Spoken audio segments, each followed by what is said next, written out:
नमस्कार, स्वागत, वंदन, अभिनंदन आप सभी लोगों का आज के इस वीडियो में, जिसमें हम पढ़ने वाले हैं क्लास 9 का मैथ सब्जेक्ट का एक बहुत ही बढ़िया चैप्टर नंबर 5, जिसका नाम है इंट्रोडक्शन टू यूक्लिड्स ज्योमेट्री।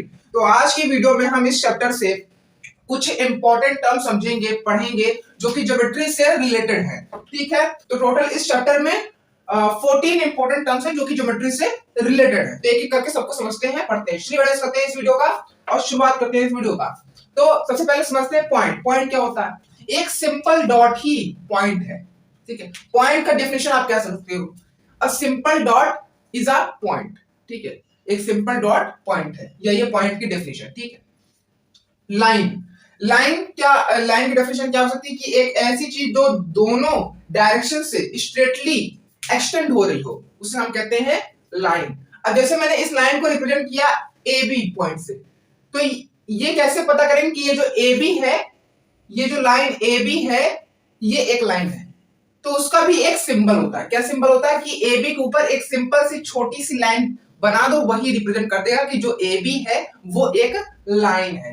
ठीक है, ठीक है। फिर उसके बाद आता है तीसरा टर्म, जो कि है लाइन सेगमेंट। तो लाइन सेगमेंट की डेफिनेशन बहुत ही सिंपल है। क्या डेफिनेशन है? कि line segment has two ending point. जिस लाइन के दो एंड पॉइंट हो उसे हम लाइन सेगमेंट कहते हैं। ठीक है, तो इसका क्या डायग्राम बनेगा? एक पॉइंट यहां, एक पॉइंट यहां, बन गया लाइन सेगमेंट। अब जैसे मैंने इस लाइन सेगमेंट को कह दिया सी, एक पॉइंट का नाम रखा सी और एक पॉइंट का नाम रखा डी, तो लाइन सेगमेंट को हम सी डी से रिप्रेजेंट करेंगे। ठीक है, तो हम ये पता कैसे करेंगे कि ये सी डी लाइन है कि लाइन सेगमेंट है? तो उसका भी एक सिंबल होता है लाइन सेगमेंट का। क्या?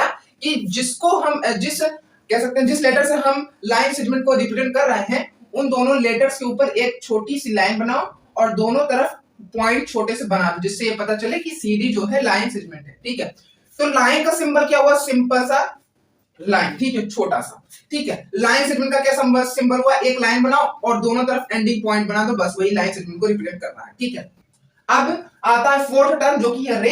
रे की डेफिनेशन लाइन सेगमेंट की तरह बहुत ही सिंपल है। रे की डेफिनेशन क्या कहती है? रे की डेफिनेशन कहती है कि a ray has one ending point and it extend towards one direction। ठीक है, क्या मतलब इसका? कि एक ऐसी लाइन जिसका एक एंडिंग पॉइंट हो, ठीक है, और वो एक डायरेक्शन से एक्सटेंड हो रही हो, उसे हम कहते हैं रे। ठीक है, तो ये जो तीन टर्म थे, लाइन, लाइन सेगमेंट, रे, ये तीन टर्म आपने पिछली क्लासेस में बहुत ही अच्छे से पढ़ लिया है और समझ लिया है। तो मैं आपसे इन तीन टर्म से एक क्वेश्चन पूछता हूं कि इन तीनों टर्म में से किस टर्म में मेजरमेंट पॉसिबल है? इसका आंसर कमेंट सेक्शन में छोड़ के जाइएगा। ठीक है, तो रे, अब जैसे कि मैंने इस एंडिंग पॉइंट का नाम रख दिया ई और यहां पे रख दिया एफ, तो इस रे को मैं ई एफ से रिप्रेजेंट करूंगा।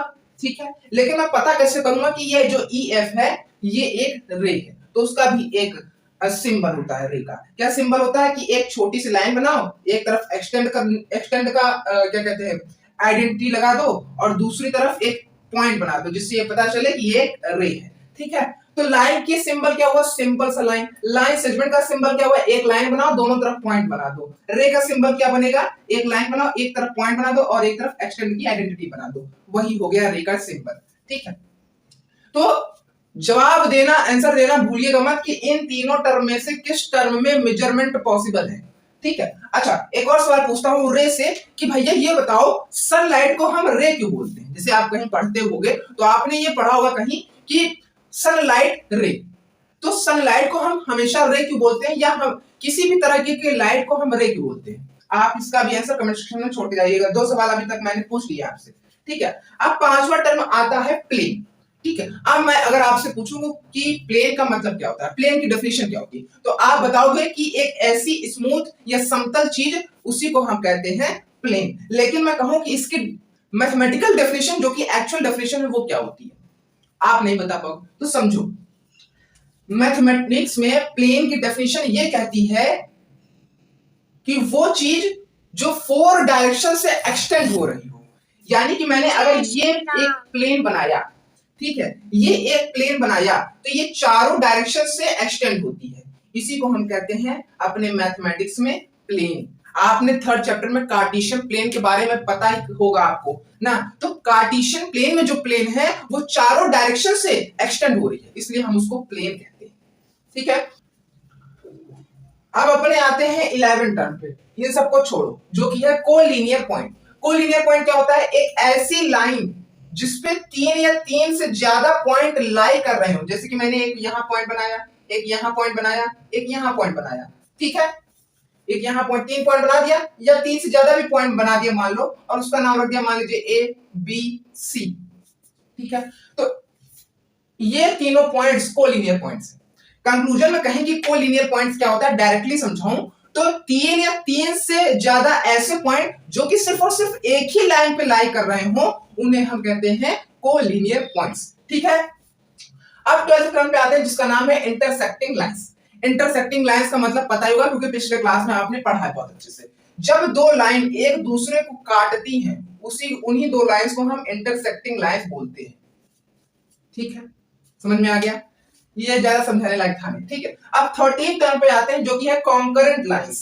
कॉन्करेंट लाइंस का मतलब ये होता है कि जब दो या दो नहीं 3 या 3 से ज्यादा लाइन एक दूसरे को काट रही हो। क्या कहा? जब 3 या 3 से ज्यादा लाइन एक दूसरे को काट रही हो, तब हम उन सभी लाइंस को कॉन्करेंट लाइंस कह देते हैं। जैसे कि आप देख रहे हो यहां 3 लाइन है जो कि एक दूसरे को काट रही हैं एक पॉइंट पर, तो इन लाइंस को हम कॉन्करेंट लाइन कहते हैं। ठीक है, एक बार फिर से मैं आपको इंटरसेक्टिंग लाइंस और कॉन्करेंट लाइन समझा देता हूं। इंटरसेक्टिंग लाइंस वो होते हैं जिसमें दो लाइंस एक दूसरे को काट रही हैं, और कॉन्करेंट लाइंस वो लाइंस होती हैं जो जिसमें 3 या 3 से ज्यादा लाइन एक दूसरे को काट रही हो, वो भी एक ही पॉइंट पर। ठीक है, उन्हें हम कॉन्करेंट लाइन कहते हैं। अब आते हैं 14 टर्म्स पर जो कि है पैरेलल लाइंस। तो पैरेलल लाइंस का रियल लाइफ एग्जांपल आपने बहुत ही बार देखा होगा, रेलवे ट्रैक। रेलवे ट्रैक ही पैरेलल लाइंस का बहुत ही अच्छा एग्जांपल है। पैरेलल लाइंस को डिफाइन करने का दो ही सिंपल सी डेफिनेशन है। वो दो लाइंस जो एक दूसरे को कभी ना कट करें उन्हें हम पैरेलल लाइंस कहते हैं। दूसरी डेफिनेशन क्या कहती है? वो दो लाइंस जिनके बीच का डिस्टेंस हर पॉइंट पर सेम हो, उन्हें हम पैरेलल लाइंस कह देते हैं। ठीक है, दो डेफिनेशन समझ में आ गए पैरेलल लाइंस के। ठीक है, यही सभी टर्म्स इस चैप्टर में बहुत ही बार काम आएंगे। ठीक है, तो अच्छे से समझना हमें। सबसे पहले समझते हैं 7 टर्म को जो कि है एक्सियम, और पोस्टुलेट्स को भी एक साथ समझ लेते हैं। ठीक है, तो एक्सियम और पोस्टुलेट्स क्या होते हैं? एक्सियम और पोस्टुलेट्स एक तरीके के वो स्टेटमेंट होते हैं जिन्हें हम अकाट्य सत्य बोल सकते हैं। ठीक है, जिन्हें हम अकाट्य सत्य बोल सकते हैं। लेकिन एक्सियम और पोस्टुलेट में एक ही डिफरेंस है। एक्सियम में जो स्टेटमेंट होंगे वो तो अकाट्य सत्य होंगे ही होंगे, लेकिन उनका ज्योमेट्री से कोई रिलेशन नहीं होगा। पोस्टुलेट्स का वही उल्टा है, वो भी अकाट्य सत्य होगा लेकिन उसका रिलेशन ज्योमेट्री से होगा ही होगा। एक्सियम्स का एग्जांपल दे दूं, जैसे कि मैंने कहा the sun rises from the east direction. ठीक है, हमारा जो सूरज है वो उगता है पूर्व दिशा से, तो ये एक अकाट्य सत्य है। कोई कह नहीं सकता कि नॉर्थ डायरेक्शन से उगेगा। ठीक है, कोई नहीं कह सकता कि वेस्ट डायरेक्शन से उगेगा, कोई नहीं कह सकता कि साउथ डायरेक्शन से उगेगा। ये एक अकाट्य सत्य है, लेकिन ये स्टेटमेंट का कोई रिलेशन है ज्योमेट्री से। ज्योमेट्री में तो हम शेप्स की स्टडी करते हैं, लेकिन इसका कोई रिलेशन नहीं, तो इसको इस स्टेटमेंट को हम एक्सियम कह देंगे। ठीक है, पोस्टुलेट्स का एक एग्जांपल दूं, जैसे कि मैंने कहा the sum of all angles in the triangle is equal to the 180 degree. ठीक है, तो वो एक पोस्टुलेट हो गया। क्यों? क्योंकि इस ट्रायंगल के सभी एंगल का सम 180 डिग्री होता है। ये तो अकाट्य सत्य है ही, लेकिन यहां पे बात आई है ट्रायंगल की, शेप की। तो हम ज्योमेट्री में क्या करते हैं? शेप की स्टडी करते हैं। ट्रायंगल की बात आई स्टेटमेंट में, और ज्योमेट्री में भी ट्रायंगल आता है, तो रिलेशन हुआ कि नहीं हुआ? रिलेशन हो गया। तो अब हम इस स्टेटमेंट को पोस्टुलेट में डालेंगे। ठीक है, पोस्टुलेट का एक और एग्जांपल दे दूं, जैसे कि मैंने कहा the all angles of an equilateral triangle is equal to 60 degree. Equilateral triangle के सभी एंगल 60 डिग्री होते हैं। ठीक है, ये भी एक अकाट्य सत्य है, लेकिन मैंने यहां ट्रायंगल की बात की है, तो ये पोस्टुलेट में हो जाएगा। क्यों? क्योंकि इसका रिलेशन है ज्योमेट्री से। ठीक है, अब आते हैं अपने 8 टर्म को समझते हैं जो कि है स्टेटमेंट। स्टेटमेंट एक तरह का सेंटेंस होता है। स्टेटमेंट एक तरह का सेंटेंस होता है जिसे हम झूठ भी कह सकते हैं, जिसे हम गलत भी कह सकते हैं, जिसे हम सही भी कह सकते हैं। ठीक है, अब जैसे कि मैंने कहा फॉर एग्जांपल मैं चोर हूं। ठीक है, मैं चोर हूं, तो ये सही भी हो सकता है, झूठ भी हो सकता है, गलत भी हो सकता है। तो ये क्या हुआ? ये एक स्टेटमेंट हुआ। ठीक है, थ्योरम। थ्योरम क्या होता है? थ्योरम एक तरह का वो स्टेटमेंट होता है जिसे प्रूव करने की जरूरत पड़ती है, उसे हम थ्योरम कहते हैं। जैसे कि मैंने कहा ये ट्रायंगल का थ्योरम है कि the line passing through the mid point of triangle is parallel to the third side of the triangle. ठीक है, वो लाइन जो कि किसी ट्रायंगल के एक साइड के मिड पॉइंट से पास हो रही हो, वो पैरेलल होगी किसके? ट्रायंगल के थर्ड साइड से। अब आपको इसको प्रूव करना पड़ेगा, तो ये एक हुआ थ्योरम। समझ में आ गया? अब समझते हैं 10th टर्म जो कि लास्ट टर्म है इस वीडियो का, कोरोलरी। कोरोलरी एक तरह का स्टेटमेंट ही होता है, लेकिन जो उसका ट्रुथ होता है वो डिड्यूस्ड होता है थ्योरम की मदद से, उसे हम कहते हैं कोरोलरी। ठीक है ना? तो फ्रेंड्स, हमें आज की वीडियो में इतना ही सब समझना था। ठीक है, एक बार कंक्लूजन में फिर से समझ लेते हैं। पॉइंट क्या होता है? एक सिंपल डॉट पॉइंट होता है। लाइन क्या होता है? वो चीज जो दोनों डायरेक्शन से एक्सटेंड हो रही है उसे लाइन कहते हैं। लाइन सेगमेंट क्या होता है? ऐसी लाइन जिसके दो एंडिंग पॉइंट हो उसे लाइन सेगमेंट कहते हैं। रे क्या होता है? एक ऐसी लाइन जिसपे एक एंड पॉइंट हो और एक डायरेक्शन में एक्सटेंड हो रही है उसे रे कहते हैं। एक प्लेन क्या होता है? वो चीज जो चारों डायरेक्शन से एक्सटेंड हो रही है उसे प्लेन कहते हैं। पोस्टुलेट क्या होता है? पोस्टुलेट एक ऐसा स्टेटमेंट होता है जो कि अकार्य सत्य होता है, साथ ही साथ उसका रिलेशन होता है ज्योमेट्री से। ठीक है। एक्सियम क्या होता है? एक्सियम में अकार्य सत्य होता है लेकिन उसका रिलेशन ज्योमेट्री से नहीं होता। फिर स्टेटमेंट एक ऐसा सेंटेंस होता है जो गलत भी हो सकता है, सही भी हो सकता है। थ्योरम क्या होता है? थ्योरम एक ऐसा स्टेटमेंट होता है जिसे हमें प्रूव करने की जरूरत पड़ती है। कोरोलरी क्या होता है? कोरोलरी एक ऐसा सेंटेंस होता है, एक ऐसा स्टेटमेंट होता है जिसका ट्रुथ डिड्यूस किया जा सकता है थ्योरम की मदद से। ठीक है। कोलिनियर पॉइंट क्या होता है? कोलिनियर पॉइंट वो पॉइंट्स होते हैं, कोलिनियर पॉइंट्स क्या होता है? तीन या तीन से ज्यादा पॉइंट जो कि एक लाइन पर लाई कर रहे हो उन्हें हम कोलिनियर पॉइंट कहते हैं।